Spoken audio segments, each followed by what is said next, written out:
झोपडपट्ट्या आहोत, आम्हाला भोजन करण्यासाठी काही नसतं, भिक्षाला जाण्यासाठी लांब गावं असतात, कुठे जावं काय करावं. अनेक अतिथी घरी येतात, झोपडीमध्ये येतात, पण त्यांचं आतिथ्य आम्हाला करता येत नाही. का? आम्हीच वनवासी. हा, जेच उपाशी त्याच्याकडेच आपण जर भोजन मागायला गेलं तर आपलं पोट भरेल का रे? तेच उपाशी बाबा. हा, मग सूर्यदेवाला त्या ठिकाणी विनंती केली, प्रार्थना केली द्रौपदी मैयाने. त्यावेळेस सूर्यदेव प्रसन्न झाले. मातोश्री तथास्तु, तुम्हारी इच्छा पूरी हो जाएगी. हा, त्या ठिकाणी एक थाली दिली आणि सांगितलं, ही जी थाली आहे का, की जोपर्यंत माझा उदय होतो आणि अस्त होईपर्यंत तू लाखो ऋषींना अन्नदान कर, तरी अन्नदान कमी पडणार नाही. त्याच पद्धतीने काम्य कोणामध्ये असताना सुद्धा अन्नदान करण्याचं कार्य माझी माता द्रौपदी करत होती. ती सुग्रण होती, उदार होती आणि तिच्यावरती कृपा सुद्धा होती. मग त्या ठिकाणी मला सांगतात, अस्त होईपर्यंत लाखो ऋषींना जेव घाला. आणि कधी कुणी अन्न मागितलं तर देत जा. ओळखीचा असो अनोळखीचा असो, भिकारी असो, कोणी असो, देव कधी तुमची परीक्षा बघायला सांगता येत नाही. आणि भिकारी कधी आपल्याला फसवतील हेही सांगता येत नाही. आपण काही देव नाही, पण लांबून काही कळणं, थोडी सेवा करत जा, समाधान करत जा.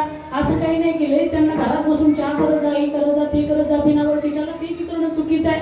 कारण जग हे कलियुग आहे बाबा, लय कठीण आहे. आपण कोण कुणाला फसवेल हे सुद्धा सांगता येत नाही. अपमानिले अतिथी नेही सुकृताचे संपत्ती. अतिथीचा आपण सन्मान केला पाहिजे. महाराज सांगतात, पण ते अतिथी ओळखीचे असले पाहिजे.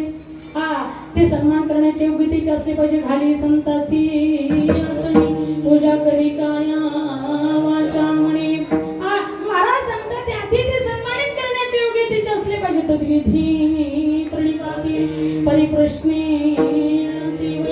उपदेक्षन्ति देता ज्ञानी नसतत्वदर्शना.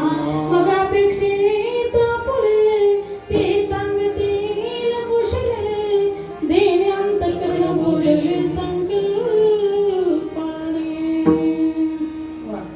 काय पेटी मास्तरासाठी जर जोरदार टाळ्या वाजवा. काय वाटतं? असे पेटी मास्तर असतात, काय कीर्तन करण्याचा कंटाळा नाही. असे मृदंग वाचारे असल्यावर, असे गाई वाचारे असल्यावर, असे लेकर टाळ घेऊन नाचल्यावर, आणि असे तुम्ही सूर्यफुलासारखे गुलाबासारखे तुमचे चेहरे खुललेले असल्यावर सूर्यफूल नाही बरं का. सूर्यफूल म्हणलं तिकडून सूर्य उदय झाला की सूर्यफुलाची खाली माना पडतात. तसं तुमचं काही नाही. आता चीर करा नाही तर फिर करा. 11 वाजेपर्यंत मला सुट्टी चालेल का? तुम्ही म्हणाल, बाई हिला कधी कीर्तन भेटलं होतं का? नाही, आमच्या मुळावर आधी जेवायचं सोडून हिचंच कीर्तन ऐकत बसावं लागलं. तसं काही टेन्शन घेऊ नका, नाही तर व्हायचं खांदी बहार पोटी भोक काय तुमच्या कीर्तनाचे सुख. तुकाराम महाराज काय म्हणले, सावता महाराज काय म्हणले, काय नाही म्हणले, इथंच थांबव म्हणले, नाही का नाही. असं काही होणार नाही. तुमचे चेहरे चांगले गुलाबाच्या फुलासारखे. त्यामुळे मला सुद्धा असं सांगावं वाटते. आणि सगळंच त्या ठिकाणी अनुकूल आहे, प्रतिकूल काहीच नाही. ऐकणारे चांगले आहेत, साथ करणारे चांगले आहेत, पेटी मास्तरही चांगले आहेत, गायनाचार्य महाराज मंडळी चांगले आहेत. हे बसलेले सगळे माझे महाराज मंडळी, उपस्थित सर्व श्रोतृवृंद, खूप गोड नियोजन आहे या ग्रामस्थांसाठी, सगळ्यांसाठी. एकदा आणखी